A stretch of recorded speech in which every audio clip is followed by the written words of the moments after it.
어떻게 하면 예쁘고 풍만한 가슴을 가질 수 있을까요? 수술하는 의사된 입장에서는 사실은 이 가장 중요하다라고 말을 하고 싶은데요.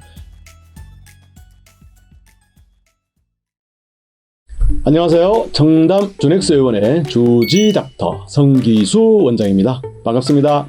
네, 오늘은 가슴 지방 이식, 특히 지방 줄기 세포를 이용한 가슴 지방 이식에 대해서 얘기해 보려고 하는데요. 예쁜 가슴들 원하시죠? 끝까지 잘 한번 들어보세요. 지방 이식에 줄기 세포를 넣으면 좋은가요?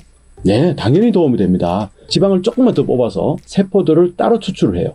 그래서 지방이 좀 더 잘 살도록 섞어서 이식해 준다. 이게 줄기세포를 이용한 지방 이식입니다.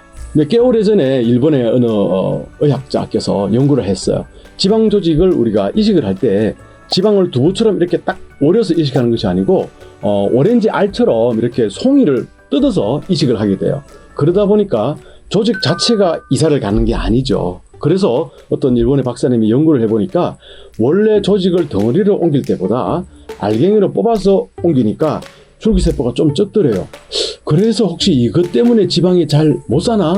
이런 생각을 해서 연구를 해보니 조직 덩어리로 갈 때보다 알갱이로 갈 때 줄기세포 숫자가 반밖에 안 된대요. 그래서 지방이식이 생착률이 좀 낮았던가 봐요. 그러면 지방을 그만큼 더 뽑아서 요거는 지방을 안 쓰고 거기에 줄기세포만 싹 뽑아서 우리가 이식하려고 했던 지방하고 딱 섞어서 넣어주면은 원래처럼 환경이 유리하니까 이식한 지방이 잘 살겠다. 이렇게 출발된 것이 줄기세포를 이용한 지방 이식이에요. 네, 쉽게 정리하자면 여분의 지방을 줄기세포를 위해서 조금 더 뽑아야 된다 라고 이해하시면 됩니다. 얼굴 지방 이식의 경우에는 지방량이 그렇게 많이 필요하지는 않아요. 그렇지만 여러분이 생각하는 가슴, 어머나 이 큰 양쪽에 큰 방을 채워야 되니 지방이 많이 필요하겠죠. 어떤 원장님한테 갔더니 원장님 지방이 너무 부족하다고 살을 찌워라는데요. 어떻게 해요? 이렇게 물어보시더라고요. 근데 사실은 성인이 살을 찌면 지방 세포가 늘어나는 것이 아니고 지방 크기만 커져요. 그래서 오히려 약간 다이어트 상태, 살이 조금 부족한 상태에서 지방 이식을 하고 나서 살이 살짝 찌면은 오히려 더 좋겠습니다. 네, 또 다른 염려가 있죠. 여성분들이 늘 두려워하는 유방암. 가슴 지방 이식을 하거나 또는 가슴에 무슨 성형을 하면 나중에 유방암 검진에 방해가 돼서 좀 힘들 수 있다는데 이건 어떤 말일까요? 네, 우리가 흔히 아는 유방암은 유선 조직, 그러니까 젖이 나오는 샘 조직에서 암 조직이 생겼을 때 이제 유방암이라고 생각을 하는데요. 주변의 지방 또는 피부 쪽에서는 그런 우리가 흔히 말하는 유방암 이런 거하고는 좀 상황이 다르거든요. 그래서 어떤 시술을 하든지 간에 시술하시는 원장님께서 유선에 대한 손상만 주의하신다면 시술 받는 분께서는 유방암에 대해서는 크게 염려하실 부분은 아니다 라고 하겠습니다. 네, 그러면 여기서 궁금한 부분, 줄기세포를 어떻게 추출해요? 줄기세포 추출에 대해서는 여러 가지 장비들이 있어요. 국내에도 여러 가지가 있고 간단한 키트도 있고 완전 자동화된 장비도 있어요. 어떻게든 하든 간에 지방을 뽑아야 되겠죠. 그 다음에 이 지방 조직을 잘 융해를 시켜서 거기에서 어린 세포들만 싹 뽑아내야 되거든요.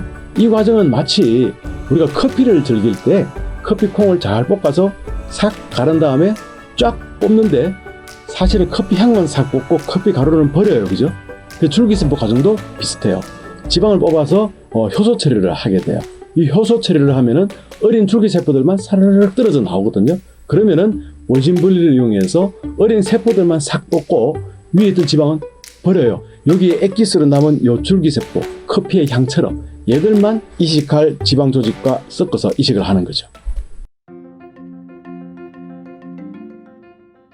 그런데 줄기세포를 추출하는 장비나 키트, 사실 고객 여러분께서는 알기가 어렵잖아요. 어떤 장비가 더 효과적인지. 어떻든 간에 지방 줄기세포가 들어가면 효과는 있다라고 할 수 있기 때문에 어느 정도의 베이스만 있으면 괜찮은데요. 그렇지만은 우리가 짧은 시간에 쓸 수 있는 자동화 장비, 예를 들면 셀룰리트 같은 게 있고요. 또는 많은 양의 지방을 처리하는 또 그런 장비도 있고, 조그만하게 키트를 이용해서 하는 것도 할 수 있어요.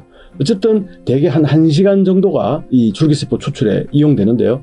짧은 것은 한 40분 내외에 되는 그런 장비들도 있습니다. 그래서 어떤 장비를 쓰시는지 원장님하고도 한번 상의해 볼 필요는 있겠습니다.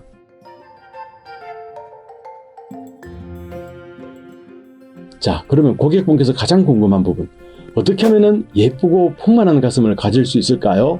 그렇죠. 뭐 줄기세포를 쓰건 뭐 어떤 장비를 쓰건 이것보다 마지막에 내 결과가 짜잔 예뻐야 만족스러운 것 아니겠습니까? 수술하는 의사가 된 입장에서는 사실은 이 의사의 손이 가장 중요하다. 숙련도가 가장 중요하다라고 말을 하고 싶은데요. 그렇지만 여기 또 다른 제약이 있기는 합니다. 특히 동양분들, 우리 한국분들, 그것은 뭔가 하면은 피부가 굉장히 탱탱하다는 거예요.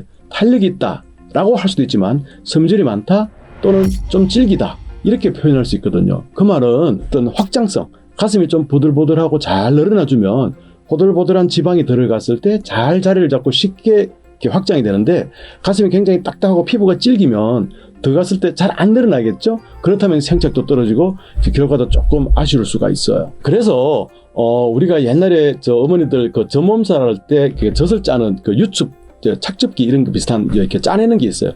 그런 것을 이렇게 좀 크게 확장해서 가슴을 이렇게 좀 당겨주는, 피부 조직을 좀 늘려주는 그런 기구들이 있거든요. 벨루나라고 하는데요. 수술 전에 방을 좀 충분히 늘어놔서 이식을 하면 훨씬 조직이 잘 살겠죠. 어떻게 보면 동양인들은 수술 전에 이런 사전 준비가 더 중요할지도 모르겠습니다. 그래서 제일 처음에 인바디 검사를 해서 내 몸에 체지방이 얼마나 되는지, 내가 보형물로 가야 될지 아니면 계속 가슴 지방 이식으로 가야 될지, 가슴 지방 이식으로 가야 된다고 마음을 먹었다면 그러면 이 작은 가슴을 어떻게 충분히 늘려서 다음에 결과에 만족스럽게 할 수 있는 그런 디자인을 잘 할 건지, 이런 부분을 충분히 상의를 하셔야 되겠습니다. 네, 좋은 결과를 위해서 줄기세포를 이용하시고 가슴 확장기, 벨루나 같은 확장기를 이용한다라고 말씀드렸는데, 마지막에 말씀드렸듯이 개인의 체형에 따른 디자인이 또 중요해요. 그래서 지방을 많이 뽑잖아요. 그러면 바디 라인도 살아야 되겠죠. 또 가슴 라인이 어떻게 사람에 따라 약간 처진 모양이 좀 다르지 않습니까?